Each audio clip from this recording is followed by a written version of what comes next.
अस्सलाम वालेकुम। इस वीडियो में हम sp2 हाइब्रिडाइजेशन की एक और एग्जांपल कंसिडर करेंगे,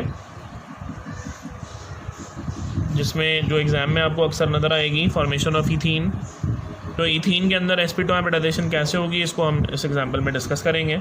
ईथीन का मॉलिक्यूलर फार्मूला C²H⁴ होता है। स्ट्रक्चरल फार्मूला ऊपर आपको नज़र आ रहा है ऐसे, जिसमें कार्बन कार्बन के बीच में डबल कोवेलेंट बॉन्ड भी पाया जाता है, दोनों कार्बन पे दो हाइड्रोजन लगे होते हैं।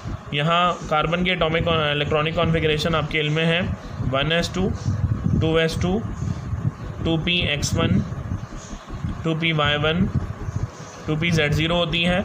एक्साइटेड स्टेट में 2s का एक इलेक्ट्रॉन 2pz में चला जाएगा, तो इसकी कॉन्फ़िगरेशन एक्साइटेड स्टेट में चेंज हो जाएगी 1s2, 2s1, 2px1, 2py1, 2pz1।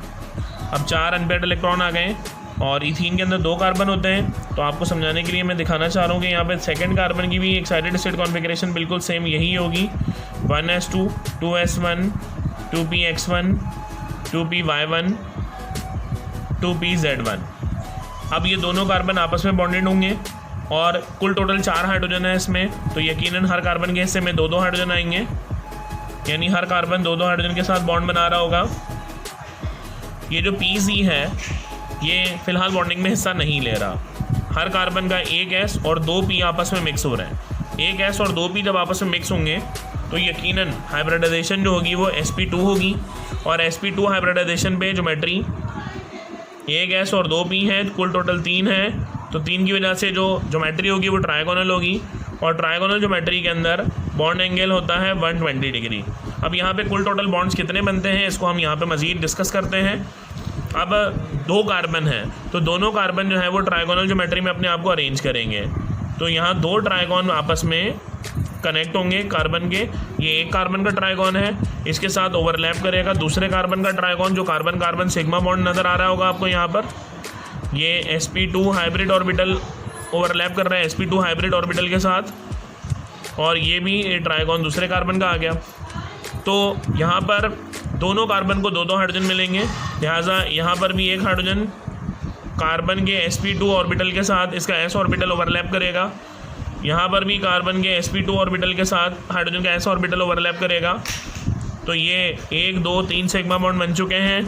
ये दूसरे वाले कार्बन पर भी sp2 ऑर्बिटल के साथ हाइड्रोजन का s ऑर्बिटल ओवरलैप करेगा, और एक और हाइड्रोजन का s ऑर्बिटल कार्बन के sp2 ऑर्बिटल के साथ ओवरलैप करेगा। तो कुल टोटल यहाँ पर हमें 5 सिग्मा बॉन्ड बने हुए नज़र आ रहे हैं। हाँ, अलबत्ता आपको ये बात ध्यान में रखनी चाहिए कि दोनों कार्बन के पास pz क्या है, अनहाइब्रिडाइज मौजूद है। ये unhybridized orbital perpendicular to the plane as it is मौजूद है। दोनों कार्बन के पास ये pz अनहाइब्रिडाइज मौजूद है, जो साइड वे ओवरलैपिंग से क्या बना लेगा, पाई बॉन्ड। जिस तरह कार्बन कार्बन के बीच में डबल कोवेलेंट बॉन्ड भी नज़र आएगा। तो कुल टोटल बॉन्ड हमें यहाँ पे कितने नज़र आ रहे हैं आप देख सकते हैं, 1, 2, 3, 4, 5 और ये एक पाई बॉन्ड 6। कुल टोटल 6 बॉन्ड नज़र आ रहे हैं। यहाँ पर 6 बॉन्ड बन रहे हैं और 6 में से 5 बॉन्ड सिग्मा है और जबकि 1 बॉन्ड पाई है। और ये एक pi bond between pz of every carbon नज़र आ रहा है। और जो 5 सिग्मा बॉन्ड है, 5 में से 4 सिग्मा बॉन्ड आपको एजेस पे नज़र आ रहे हैं between s and sp2 of every carbon, और एक सिग्मा बॉन्ड यहाँ सेंटर में नज़र आ रहा है sp2 सिग्मा बॉन्ड। इस तरह ईथीन मॉलिक्यूल में कुल टोटल 6 बॉन्ड पाए जाते हैं, जिनमें 5 सिग्मा और 1 पाई बॉन्ड होते हैं। ये बात MCQs में भी कई बार पूछी गई है कि ethene molecule contains dash bonds, तो उसके अंदर आपको करेक्ट ऑप्शन चूज़ करना पड़ेगा कि इसके अंदर 5 सिग्मा और 1 पाई बॉन्ड होता है। जजाक अल्लाह।